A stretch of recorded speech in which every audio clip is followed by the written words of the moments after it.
Hi, my name is Daniela Romashodu, and my research project will be covering creatine monohydrate and its efficacy in elite track and field 400-meter dash sprint performance for females. Introduction. So what is creatine monohydrate? Creatine monohydrate is a creatine complex with a molecule of water.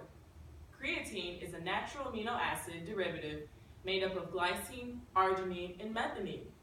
Silver, 1999. Creatine monohydrate is the most common and efficacious form of creatine to take as a dietary supplement. It serves as a physiological sports ergogenic aid and is purported to improve high-intensity athletic performance and increase fat-free mass. Persky and Brazil, 2001. So here are the basics of track and field. Track and field is a competitive, mostly individual sport that involves field and running events. The track is oval-shaped, made from polyurethane, comprised of 8 lanes, and is a total of 400 meters in distance. These are some necessary track and field skills. Track and field athletes must be able to perform all-out running / sprinting, so the 100-meter dash, 200-meter dash, and 400-meter dash. Track and field athletes must also be having jumping capabilities, long jump and high jump. And track and field athletes should also have throwing capabilities for events like the shot put, discus, javelin, hammer throw, etc. So what is the 400-meter dash? The 400-meter dash is a long sprint event that requires athletes to run a full lap around the track at maximum speed. Elite sprinters typically take between 49 and 53 seconds to complete this race. So what does this mean? Runners must be able to withstand severe leg fatigue while performing their sprinting actions. The amount of physical stress that's placed on the body makes creatine monohydrate supplementation extremely feasible for this specific group of athletes. So now we'll get into the role of creatine in energy production. Canvas et al. 2003 and Benora et al. 2012 explain the following. ATP provides cells with the necessary energy needed for their metabolic processes. Creatine phosphate comes into play by transporting the third phosphate molecule from the mitochondrial ATP to the ADP in the cytoplasm for phosphorylation. The phosphorylation of ADP is driven by the energy that is released when creatine phosphate is split. By supplementing the amount of creatine already present in the cell, ATP production may be lengthened for a few seconds beyond its normal availability. Ultimately, this extension of ATP production can provide the energy necessary for 400-meter sprinters to continue to accelerate during their race by generating increased muscle force. The following are key terms that will be relevant throughout my entire research project. Supplementation refers to the addition of a nutrient / substance to the diet in order to compensate for a deficiency or to strengthen the body. Neuromuscular fatigue, or NMF, within this investigation will refer to the momentary decline in the performance of the lower body muscles resulting from the sprinter's inability to maintain or develop a sufficient amount of power. Sprint performance refers to how efficient a sprinter is at covering a distance of the track in the shortest possible time. Electromyography, or EMG, is a device that measures and records the electrical activity of muscle tissue. Don DeLinger, 2010. So, my research proposal problem is the following. How can track and field athletes, specifically women 400-meter dash sprinters, avoid an early onset of NMF and thus improve sprint performance? The purpose of my study is to examine whether or not long-term creatine monohydrate supplementation can be an effective ergogenic aid for trained 400-meter dash female sprinters. Hypothesis. It is hypothesized that there will be a strong relationship between creatine monohydrate supplementation and increases in muscle mass and strength amongst 400-meter dash sprinters. Specifically, long-term creatine monohydrate supplementation will provide sprinters with increases in strength, which will delay the onset of neuromuscular fatigue associated with sprinting events. Listed below are some limitations that have occurred within the literature. First off, a major limitation is not being able to have participants complete the 400-meter dash as a regular part of the research regimen because this specific event is too taxing on the body. With the 400-meter dash, it's important to know that this event takes a lot out of the runner, so it's not ideal to have research studies that require subjects to participate in this race frequently because the amount of recovery time needed will be extensive and will prolong the study even more. So instead, short bouts of sprinting are utilized to simulate a 400-meter run. These short bouts of sprinting can be used or completed on cycle ergometers or treadmills. Another limitation within the literature is that the efficacy of creatine monohydrate supplementation is highly influenced by an athlete's total carbohydrate intake, physical activity, gender, training status, and even muscle fiber type. Snow and Murphy, 2003.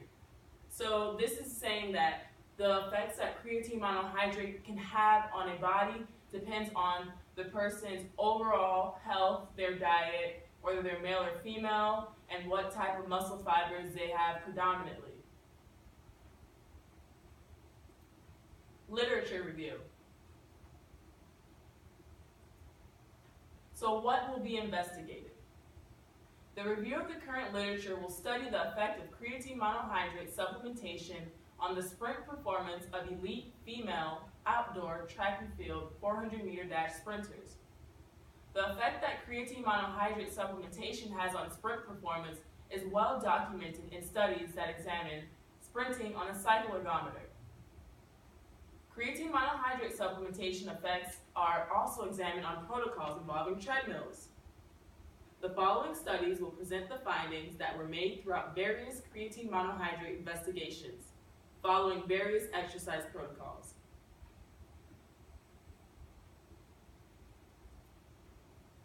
Ziegenfuss et al. 2002 measured the effect that a 3-day supplementation of creatine would have on the repeated sprint performance and thigh muscle volume in NCAA Division I athletes. Within this study, there were 10 male and 10 female athletes who were strategically matched and randomly assigned to either a creatine group or a placebo group. The subjects completed 6 maximal 10-second cycle sprints interspersed with 60 seconds of recovery before and after 3 days of creatine or placebo ingestion. Prior to and following supplementation, 10 contiguous transaxial images of both thighs were obtained with magnetic resonance imaging, or MRI.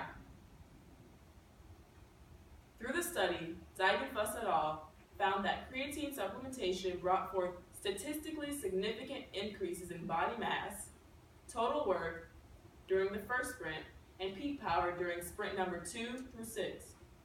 In regards to female athletes, this study demonstrated that female subjects had a greater work and power values compared to their male counterparts during the last 3 sprints. How do these results tie into the topic at hand?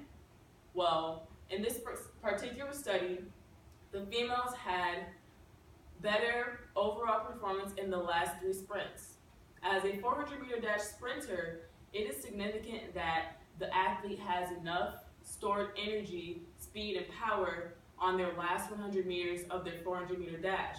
This is arguably the most tiring portion of the race. However, it is the most important because it can make the difference between coming in first place and coming in 6th place. So it's very important that this last burst of energy be maintained and established in every 400-meter dash sprinter. The following is a table that has come from the Ziegenfuss et al. Study, and it shows the results of the creatine, which is the square right here, this top part, versus the placebo group, which is the bottom group. And you can see how the overall power in watts was higher for the creatine groups throughout the study.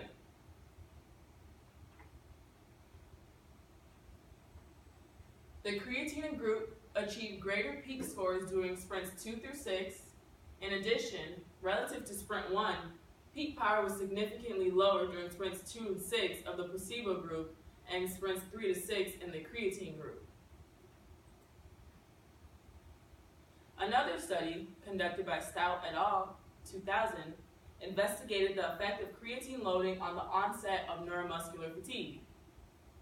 EMG fatigue curves were monitored from the vastus lateralis muscle using the physical working capacity at the fatigue threshold test. This specific test is an incremental cycle ergometer test that requires subjects to begin cycling at 60 watts and increase by 30 watts every 2 minutes up until the subject can no longer maintain 70 revolutions per minute. This test recognizes a power output that corresponds to the onset of the neuromuscular fatigue threshold. After pre-testing, the placebo group received 20 grams of dextrose powder and the creatine group received 5 grams of creatine monohydrate.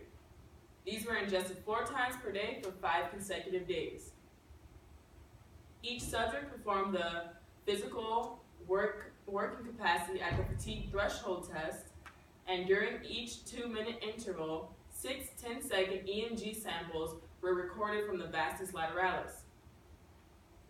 Researchers within this study found that the average post-supplementation physical working capacity at fatigue threshold value for the creatine group was considerably higher than that of the placebo group.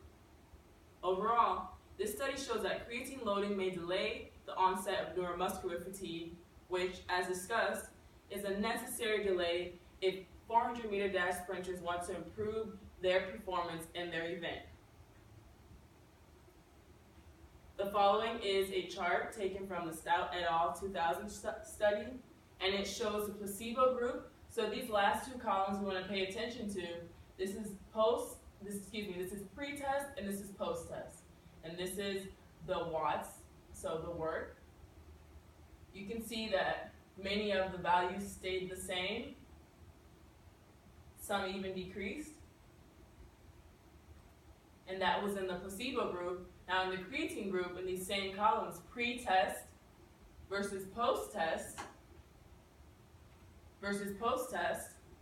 there were increases in the threshold, meaning the athlete had a higher physical working capacity after creatine monohydrate supplementation. So the values go up, and you can see the significant increases from each column to each column.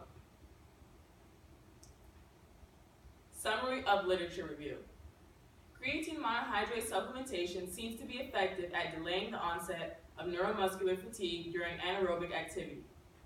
As little as 5 to 6 grams of creatine monohydrate was effective at prolonging the start of neuromuscular fatigue during short-lasting, high-intensity exercise. Hoffman et al. 2005, Stout et al. 2000.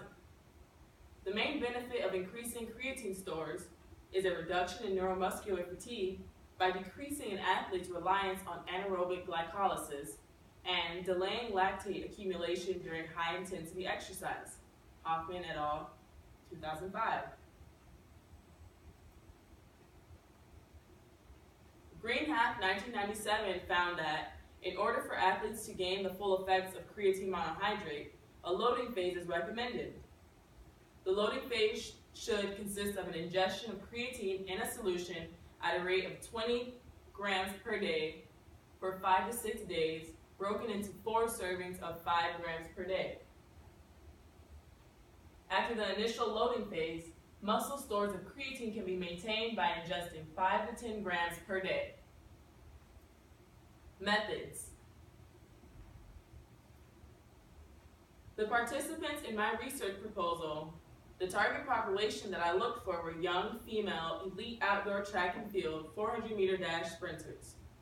Subject must be 1, a female track and field athlete aged 18 to 30, 2, current members of a post-collegiate professional track and field team, and 3, clean of any nutritional supplement within the past 6 months, and 4, experience in the 400-meter dash race. Sampling method.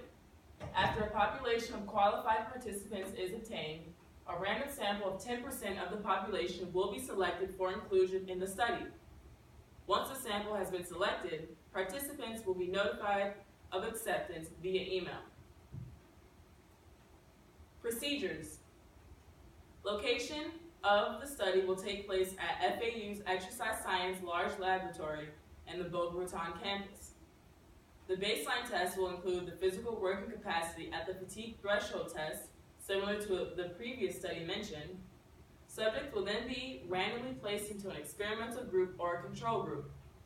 The experimental group will receive a flavored powder blend consisting of 5 grams of creatine monohydrate and 20 grams of dextrose. The control group will receive a placebo consisting of 20 grams of flavored dextrose powder. These will be dissolved in 16 ounces of water and adjusted 4 times daily for 5 consecutive days before experimental testing. This will be the loading phase. After the initial loading phase, muscle stores of creatine can be maintained by ingesting 5 to 10 grams per day. This is adapted from Greenhalgh, 1997. Following the loading phase, the experimental and control groups will both participate in experimental exercise testing on designated days. Experimental testing is as follows. Subject engages in 5-minute self-guided warm-up, then begins the physical working capacity at fatigue threshold test. Subject is placed on a calibrated, electronically braked cycle ergometer, and EMG electrodes are placed on the right vastus lateralis muscle. Subject then begins to pedal at 60 watts, and then the power output is increased by 30 watts every 2 minutes until the subject can no longer maintain 60 watts. This is adapted from Stout et al. 2000. At each 2-minute interval, 6 10-second EMG samples will be recorded from the vastus lateralis. The physical working capacity at fatigue threshold will be determined by gathering the mean of the highest power output that resulted in a non-significant slope value for the EMG amplitude versus time relationship, with the lowest power output that resulted in a significant slope value. Adapted from Stout et al. 2000. The exercise protocol will be utilized 3 times a week for 6 weeks for both the experimental and control groups. Instrumentation. The Metron M981 clinical EMG dual-channel electromyograph will be used to measure and record the electrical activity of the vastus lateralis. Instrumentation. The electrode placement of the electromyography is adapted from the Stout et al. 2000 study. So, a bipolar surface electrode arrangement will be placed on the subject's right thigh over the lateral portion of the vastus lateralis, halfway between the greater trochanter and the lateral condyle of the femur. The reference electrode will be placed over the iliac crest. Inter-electrode impedance will be kept under 2000 by careful abrasion of the skin. The root mean square EMG amplitude values were calculated for 10-second time frame for each sample taken.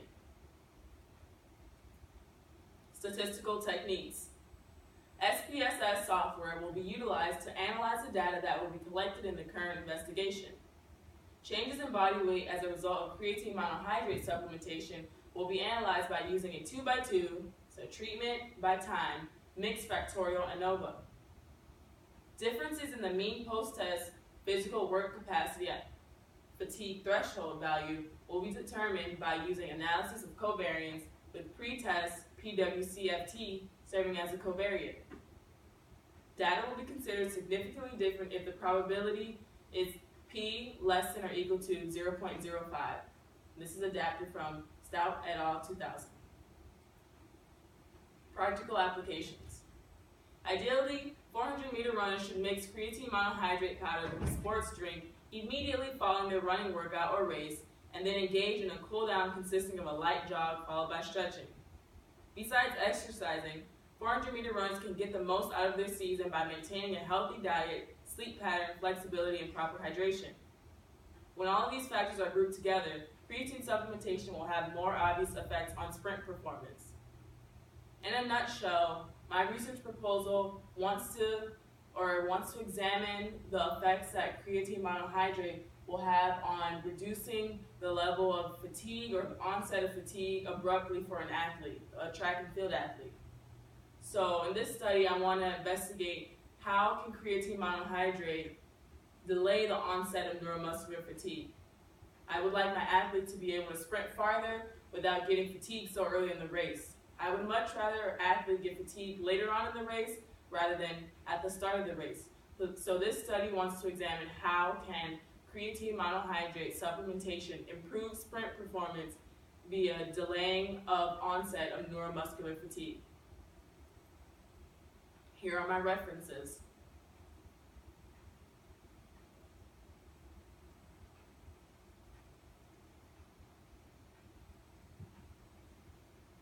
Thank you for your time. Have a good day.